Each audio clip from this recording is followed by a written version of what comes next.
கிழக்கு நியூஸ் நேயர்களுக்கு வணக்கம். நான் பத்ரி சேஷாத்ரி.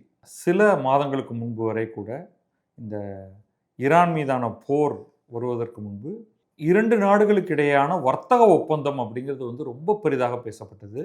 இந்தியா ஐரோப்பிய நாடுகளுடன், ஐரோப்பிய ஒன்றியத்துடனான ஒரு மிக முக்கியமான, மிகப்பெரிய ஒரு ஃப்ரீ ட்ரேட் ஒப்பந்தம் ஒன்றை செய்து கொண்டது. அது ஃப்ரீ ட்ரேட் இருநாட்டு வர்த்தக ஒப்பந்தம் அப்படின்னு வைத்துக்கொள்வோம். ஏற்றுமதி, இறக்குமதி அப்படிங்கிறதை மையமாக வைத்து எதுக்கு எந்த மாதிரியான இறக்குமதி வரி விதிக்கப்படும், டாரிஃப் விதிக்கப்படும் அப்படிங்கிறத ரெகுலேட் பண்ணுறதுக்கு அந்த 2 நாடுகளுக்கு இடையே இந்தியாவுக்கும் அமெரிக்காவுக்கும் இடையே ஒரு பெரிய ஒப்பந்தம் ஒன்று கையெழுத்தாகியது. ஆனால் அதிலேயே வேறு சில சின்ன சின்ன பிரச்சனைகள்லாம் இருந்தன. இந்த டாரிஃப் அப்படிங்கிறதே பிரசிடென்ட் போடவே முடியாது அந்த நாட்டில், முக்கியமாக இந்த மாதிரியான விஷயங்களுக்காக அப்படின்று அவர்களுடைய நாட்டின் உச்சநீதிமன்றம் அதை தடை செய்தது. இந்தியாவும் யுஏஇயும், ஐக்கிய அரபு அமீரகமும் இன்னும் ஒரு ரொம்ப அட்வான்ஸ் லெவல் ஒப்பந்தம், வெறும் வர்த்தக ஒப்பந்தம் மட்டுமல்ல, அதோட கூட இராணுவம் பாதுகாப்பு தொடர்பான ஒப்பந்தத்தையும் சேர்த்து செய்து கொண்டது. ஆக நாடுகள் எப்படி சேர்ந்து இணைந்து வர்த்தகம் செய்யலாம், வளத்தை பெருக்கலாம் அப்படின்னு பேசிகிட்டு இருக்கும் பொழுது தான் குண்டு விழுந்தது ஈரானில். அது கடந்த 2 மாதங்களாக, பிப்ரவரி 28 ஆரம்பித்த போர் மார்ச் முழுக்க முடிஞ்சு இப்பொழுது ஏப்ரலும் முடிய போகிறது. உலக வர்த்தகத்தையே பெருமளவு பாதித்திருக்கிறது. இதற்கிடையில் எல்லாரும் நம்மளாம் வர்த்தகம் பண்ணிக்கிட்டு தான் இருக்கோம்.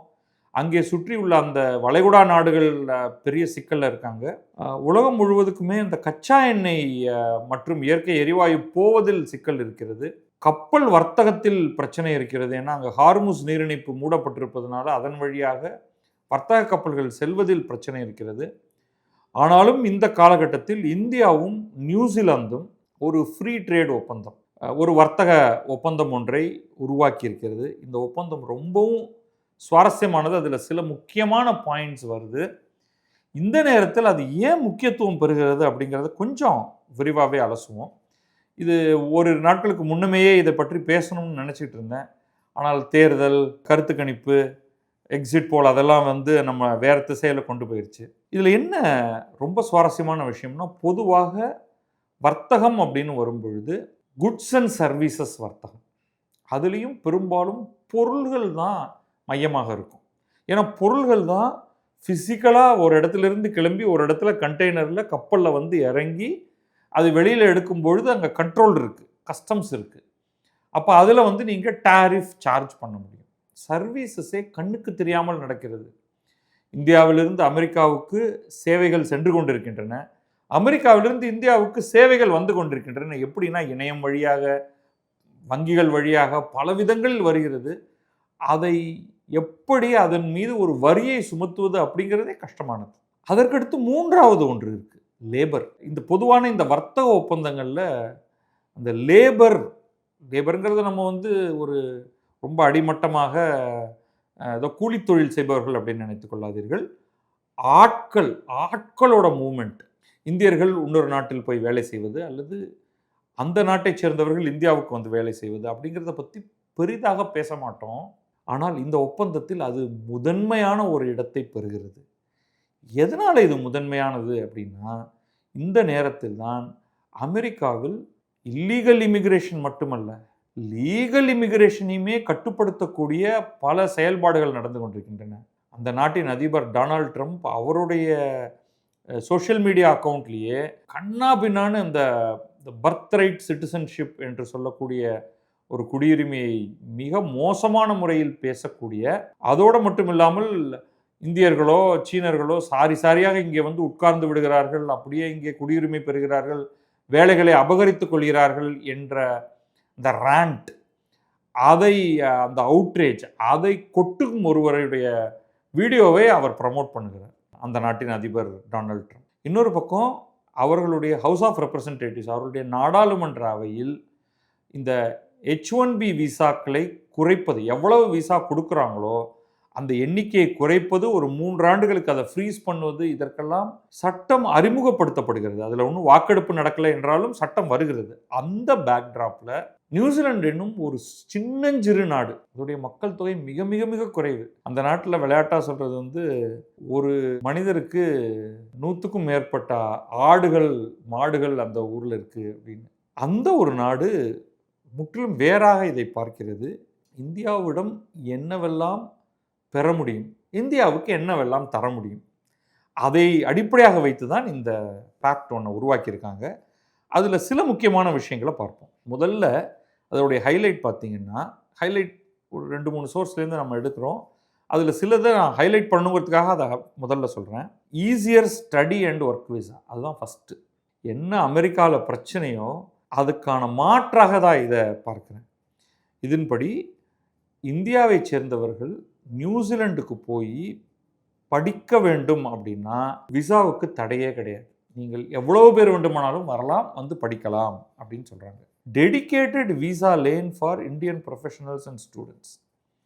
அதுக்கப்புறமாக என்ன பண்ணுறாங்கன்னா, ஒவ்வொரு ஆண்டும் வேலை செய்வதற்கு என்று 5000 பேருக்கு employment entry visa, skilled worker, skill இல்லாமல் அன்ஸ்கில்டு ஒர்க்கர் இல்லை, திறன் படைத்தவர்கள் வேலை செய்வதற்கு ஆண்டுக்கு 5000 விசா இந்தியர்களுக்கு கொடுக்கப்படும் அப்படின்னு ஆரம்பிக்கிறாங்க. அடுத்தது 1000 work and holiday visa.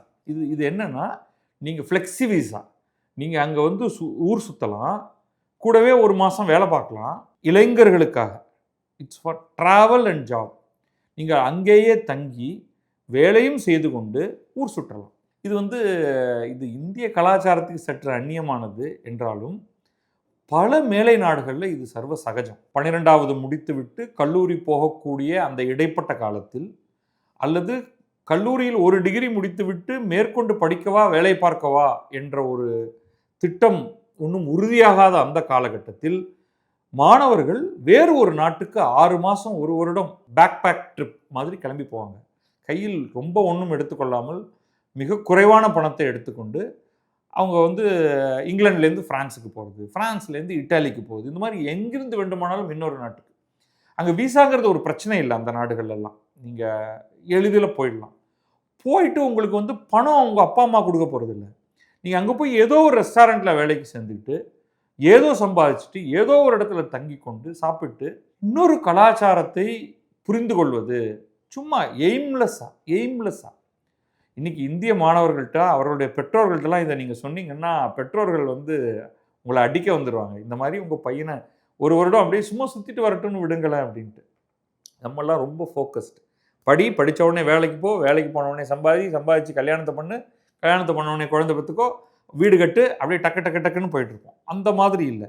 So இங்கே இவங்க வந்து ஒரு ஆஃபர் பண்ணுறாங்க. எவ்வளோ பேர் எடுத்துக்க போகிறாங்கன்னு தெரியல. 1000 ஒர்க் அண்ட் ஹாலிடே விசா ஆண்டுக்கு அப்படின்னா கிராஜுவேட் ஸ்டூடெண்ட்ஸ் அங்கே போய் அங்கே படித்து கொண்டே வேலையும் பார்க்கலாம். இது அமெரிக்காவில் நீங்கள் பண்ண முடியாது.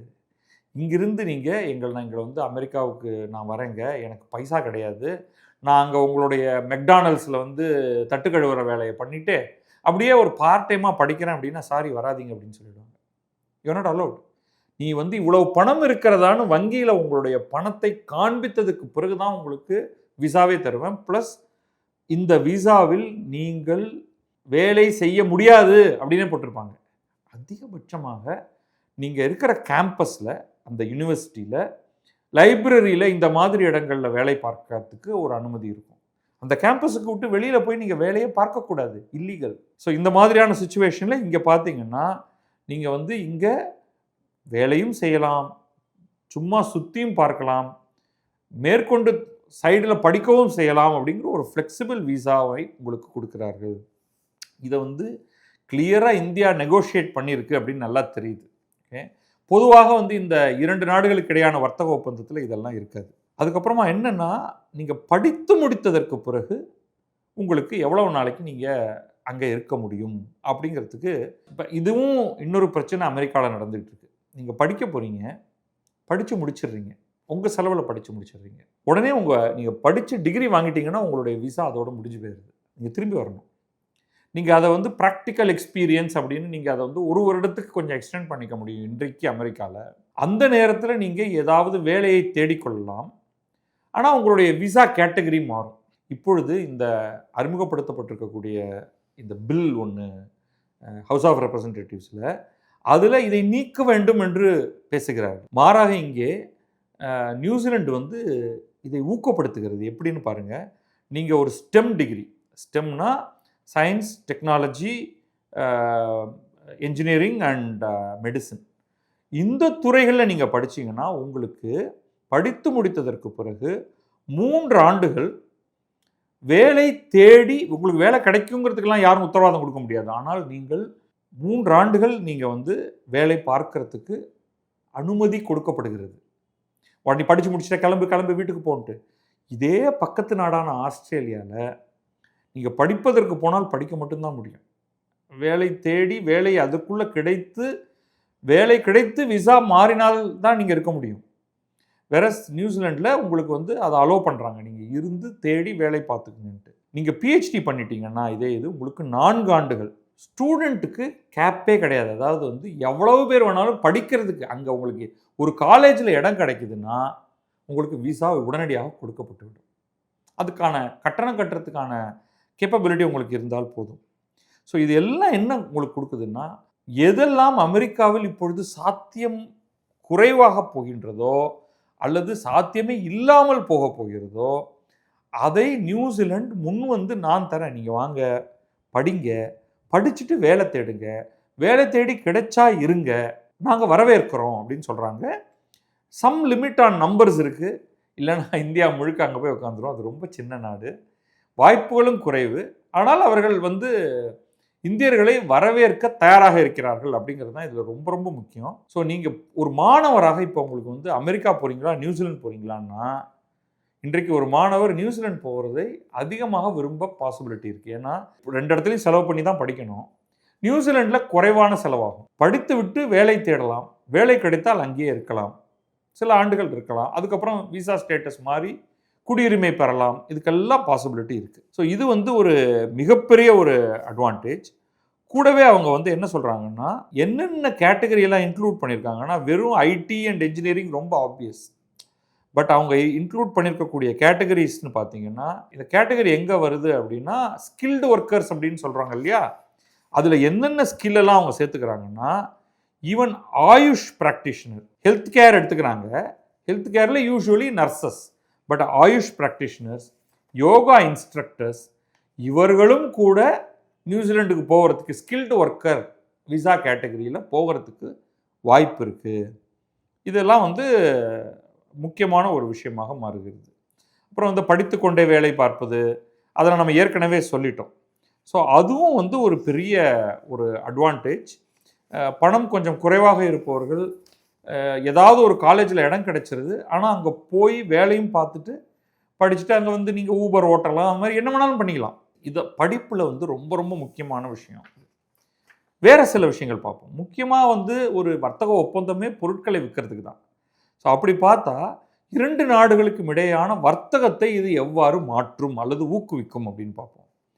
ஃபஸ்ட்டு நியூசிலாந்து என்ன கொடுக்குதுன்னா, இந்தியாவிலிருந்து ஏற்றுமதி செய்யக்கூடிய கீழ்கண்ட பொருட்களுக்கு டியூட்டியே கிடையாது, 0 duty exemption.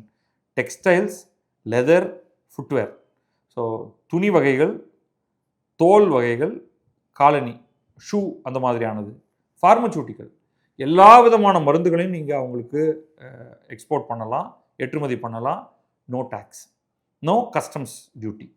Gems and jewellery, நகைகள், இன்ஜினியரிங் குட்ஸ், உதிரி பாகங்கள், மேனுஃபேக்சர்டு குட்ஸ், அது வந்து காருடைய உதிரி பாகங்களாக இருக்கலாம், மெஷினரியோடைய உதிரி பாகங்களாக இருக்கலாம், அது போன்ற எந்த பொருட்களாக இருந்தாலும், எலக்ட்ரானிக்ஸ் பொருட்களாக இருக்கலாம், அவற்றையெல்லாம் நீங்கள் வந்து 0 டியூட்டியில் இந்திய நிறுவனங்கள் நியூசிலாண்டுக்கு அனுப்பலாம். இதுக்கு முன்னாடி என்ன இருந்தது, 10% டியூட்டி ரஃப்பாக இருந்திருக்கு. ஸோ இப்போ என்ன ஆகும்னா, நியூசிலாண்டில் இருப்பவர்களுக்கு இந்திய பொருட்கள், இப்போ நம்ம சொன்ன பொருட்கள் எல்லாம் விலை குறையும். விலை குறைந்தால் அவங்க நிறையா வாங்குவதற்கான வாய்ப்பு ஏற்படும். வேறு இடத்திலிருந்து வாங்குவதற்கு பதில் இந்தியாவிலிருந்து இந்த பொருட்களை எல்லாம் வாங்கலாம் அப்படின்னு அவர்கள் நினைக்கலாம். இது ஒரு மிகப்பெரிய மார்க்கெட் இல்லை, நியூசிலாந்து சின்ன நாடுன்னு ஆரம்பத்திலேயே சொல்லிட்டேன்.